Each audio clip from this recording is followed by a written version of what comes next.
to the final stretch. I just left Indio, which is, back here in California, down in Riverside County. And, so like I said, it's just the final stretch home. I mean, I had a lot of fun on this trip, but as you can imagine, it does feel good to be back in California. Desert Hot Springs, yeah, whatever.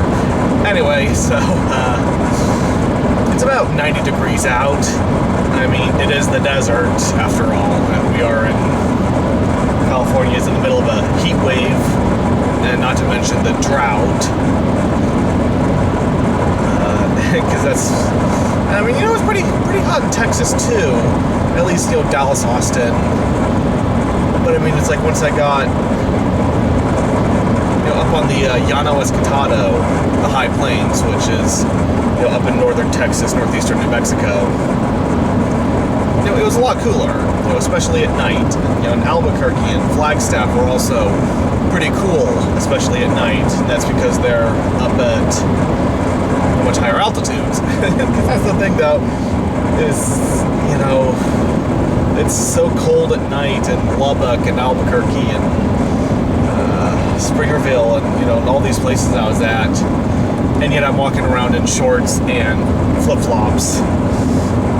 I mean, you'd think I was from, Canada or something, but no, it's because, like I said, because we've been having, heat wave and drought, that cold, even how biting it was just such a reprieve that it's like, yeah, I'm gonna wear as little as possible. I want to be cold. I want to be cold for once. Because hell yeah, I mean, I got a little slush drink at the gas station before I left. That's how hot it is.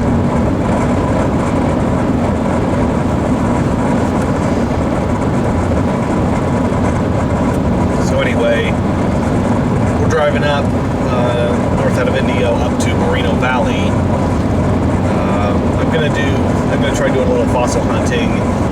I was saying I'm going to Moreno Valley is probably too much. I mean, I'd like to tell you where I'm going, but I don't want to, mainly because poaching of fossils is a huge problem.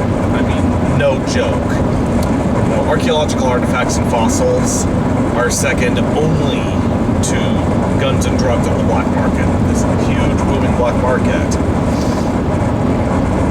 And, because, for example, at SVP, I saw a talk about the Utah paleontologists' efforts to remove a 9-ton block containing a bone bed of Utah raptor. And they had said that there was evidence that someone did try poaching the site. And so, like I said, that's always such a huge fear, and that's why paleontologists don't want to reveal exactly the locality data. Is because it's usually commercial collectors who do poaching, but sometimes it's just greedy assholes who want it for their own personal collection. I'm not sure why, when a cast of that fossil would serve the exact same purpose. Because another example, many years ago, the Cleveland Museum went to Mongolia looking for dinosaurs, and they found a Tyrannosaurus skeleton. And they had made plans that the next year they were going to go excavate it. They're going to take it back to Cleveland, Ohio, prep it, cast it, and then send the original back to Mongolia, because Mongolia has very strict heritage laws. Basically they try to keep everything in the country. I mean, it can leave the country, like I said, for research, or if if a foreign institution is going to prep her or something, as long as it's then returned back. Well, Cleveland Museum went out the next year, and the skeleton was gone. They found vodka bottles and newspaper and other stuff that showed that, someone had gone out there and collected it illegally, and it was probably going to be shipped out of Mongolia illegally.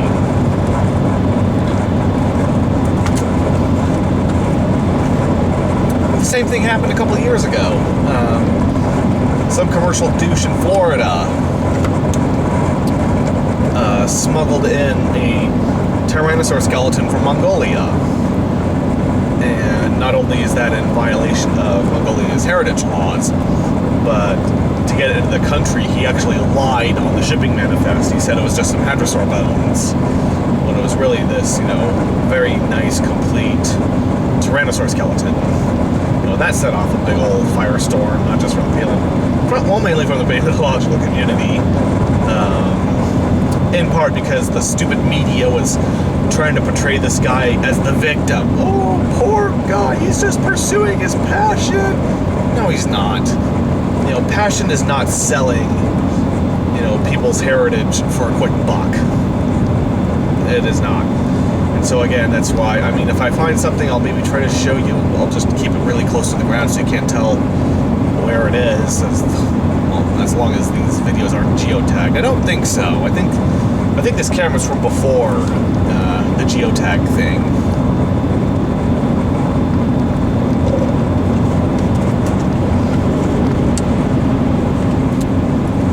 And then after that, because we'll have to see how well it goes, because yeah, it's hot as hell outside, but I've done that before. Just as long as you got your sun protection and plenty of water, you'll be fine. However, I'm not usually doing this at the end of a 2-week-long trip where I've driven over 3,000 miles on my own. So, depending how that goes, and there might be 1 or 2 other stops along the way again. It depends how it goes out in the Badlands. I'll have to edit that out too, because that was a little too much.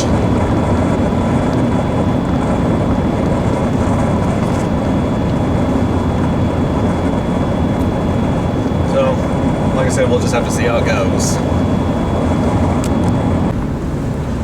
Alright, well, that was a complete bust. I got to the place that I figured I would need to look. It's all fenced off. The road that I would take in got a big ass gate with a sign saying private property. 2 3/4 miles. Turn right on North Center. Of course, had I known it was private property, I probably would have tried to contact the landowner ahead of time, ask for permission. Of course, that never happened because Riverside County government never responded to my request for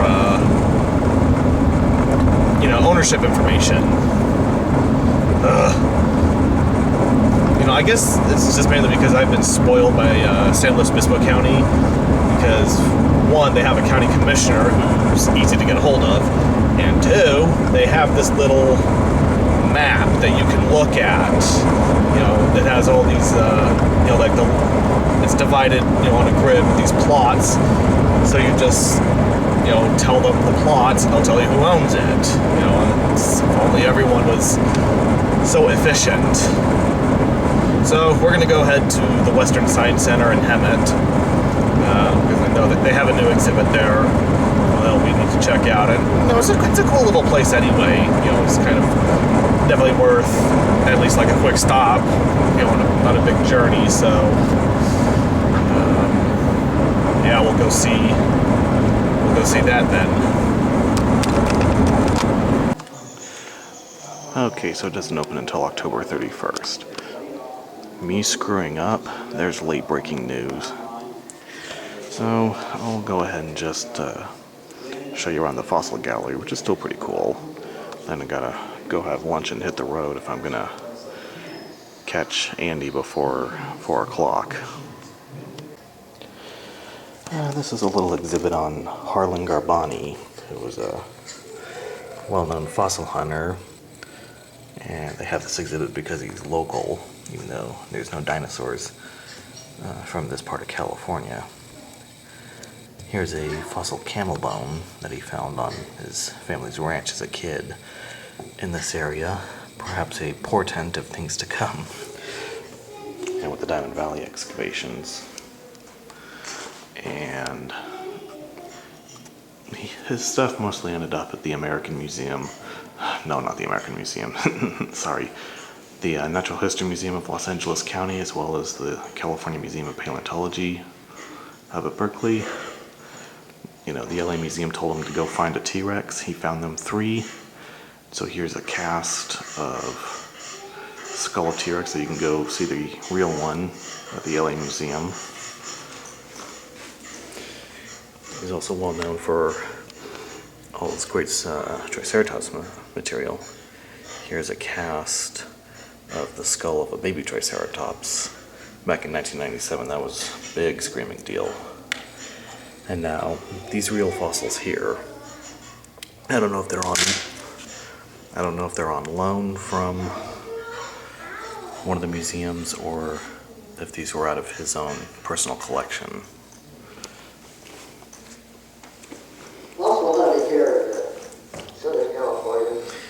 There's a Tyrannosaur tooth. There's a toe, partial foot of a hadrosaur. And there's a cast of the youngest T-Rex known, or one of the youngest T-Rexes known. Again, big screaming deal.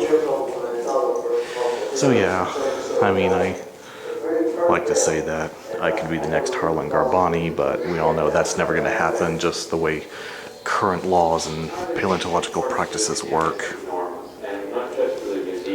Hell, I don't know if I'll ever be anything more than the kind of bumbling amateur I am now. But let's go see some of the... forget dinosaurs, let's go see some of the cool Ice Age stuff. And of course, we've got to give a shout out to the little guys, like here's amphibians, like toad and tree frog, and salamander, and then reptiles. So I'm trying to keep the glare off. So we got pond turtle, got a rattlesnake, got a horned lizard, you know, horny toad, snails, various birds like short-eared owl, nice looking eagle talon, got the quail, robin, Cooper hawk, crow, and of course the micro mammals, mainly rodents. You see, got gopher, wood rat, meadow vole, kangaroo rat. There's the microfauna. Now, onto the megafauna.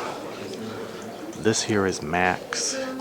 He's the biggest mastodon known from the western US. When they found his pelvis, it was so big they thought they found a mammoth, only to find, to their amazement, that it was actually a mastodon. Because the mastodons out here are smaller than the ones you find out in the east and Midwest. I mean, just go to the tar pits. Look at the female mastodon on display. She's barely 6 feet at the shoulder. You know, no taller than I am. And it's not just Max either. You can see with this guy, who we'll get to in a moment, it's like all the mastodons here in Diamond Valley were bigger. And, you know, it's like you have all these little mastodons, but then in this one spot you have really big ones. You know, like that big, you can see, because he's at least like, let's see, they say Xena is about 12 feet tall, so he's about like 11 feet tall. You know, huge. And why were mastodons smaller out here? Why were these guys the exceptions? You know, why were the ones out in the east and Midwest bigger? Well, that's kind of the question my magnum opus seeks to answer. Alright, this is This is really cool. This is they recreated the dig site of Little Stevie, and at 60%, he's the most complete mastodon discovered in California. He's also the most complete mastodon, and I think the most complete animal found at Diamond Valley. But what they've done is they've laid out all his bones as they found them, you know, to recreate this dig site that you can then walk over, which is pretty cool. And as you can see, it's not just Little Stevie the mastodon. You got what looks like a bison foot bone, camel, what looks like a camel astragalus. I think there's some horse in there as well. And of course you got this partial skull of bison latifrons. And so not only, I mean, this animal was never found in inland California. And they found not just one, but they found multiple individuals throughout Diamond Valley. So here are Max's actual bones. You know, his vertebra and ribs, accompanied by a horse skull.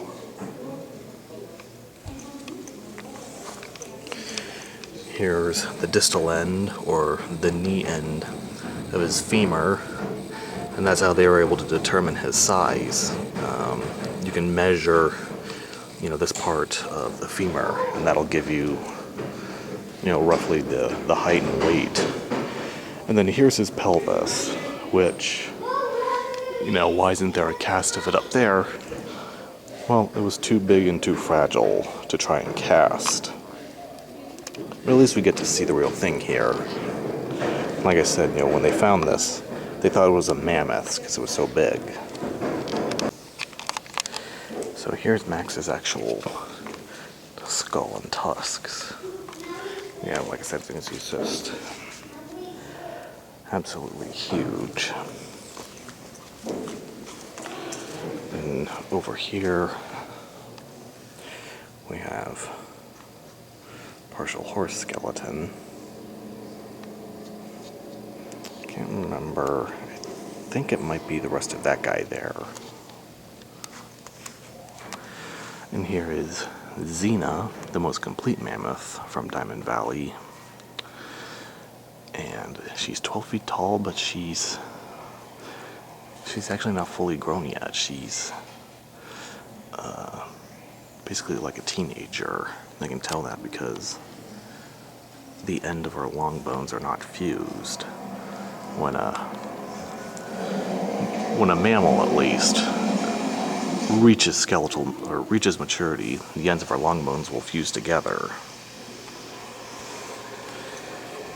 So she isn't fully grown yet, and yet she's still huge. And here's her real skull and tusks.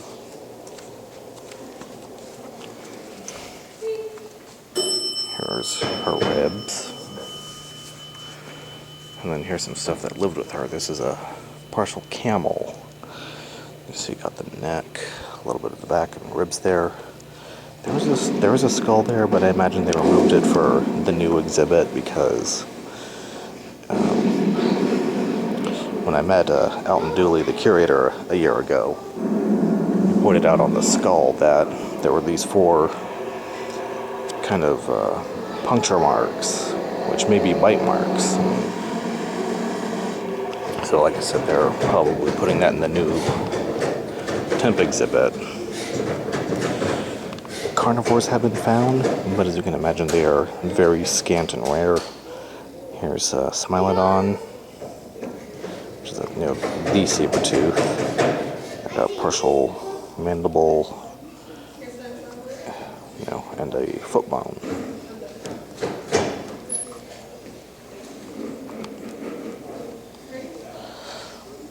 Here's American lion, known from just a vertebra and part of a pelvis. Dire wolf is even worse off, because you got just the tooth fragments, that little bit of skull, and that kind of beat up looking foot bone. And then you have the short-faced bear, the biggest, mightiest carnivore of the Ice Age, represented by a single incisor. out of the, I think something like, out of the tens of thousands of fossils, found in Diamond Valley. Here's a sloth.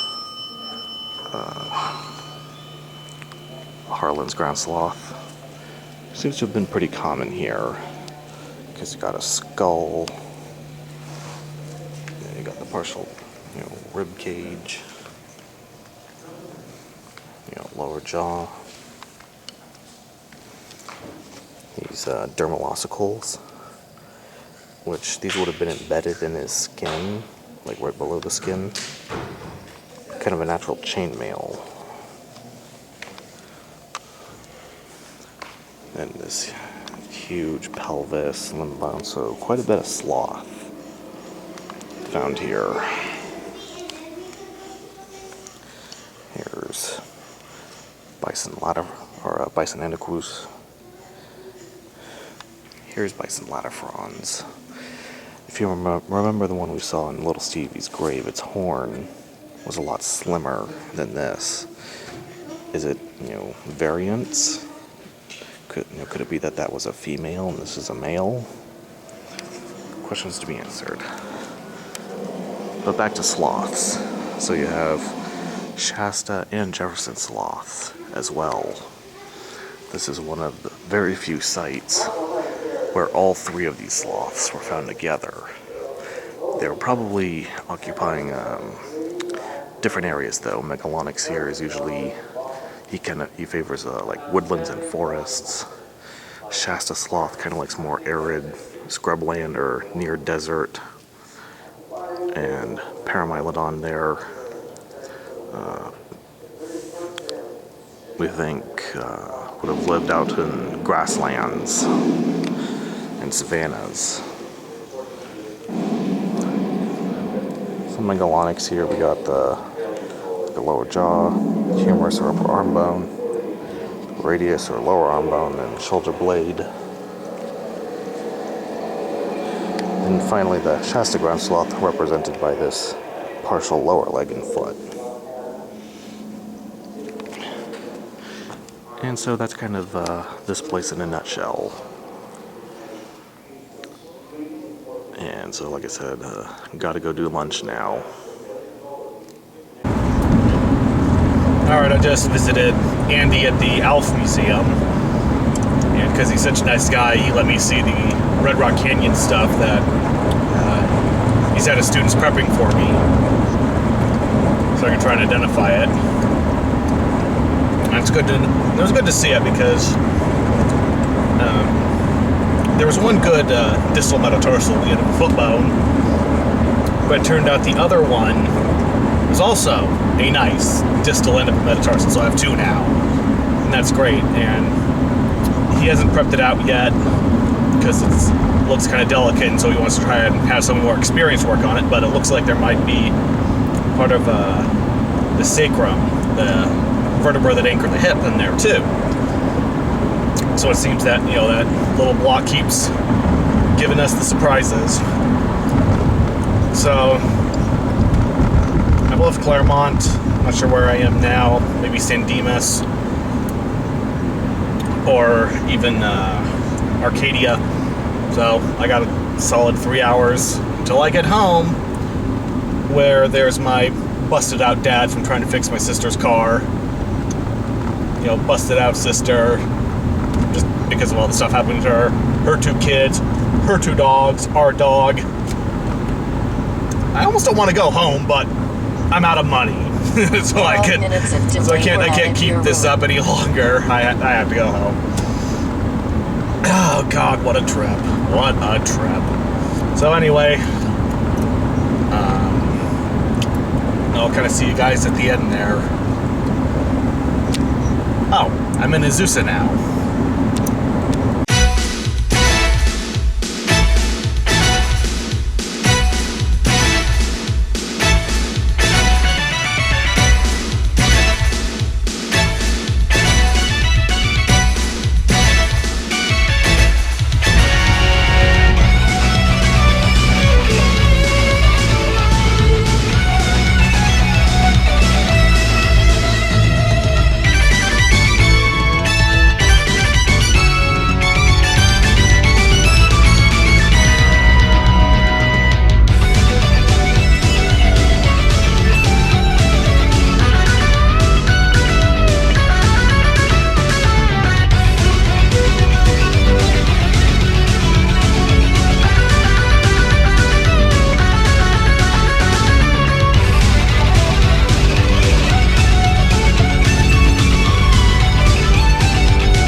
So what a hell of a trip that was. If you've watched this far, thanks for sticking with me. And again, let me know if you like this or not, and I'll try to do more, and I'll try to get better equipment, so to speak. So again, thanks for watching.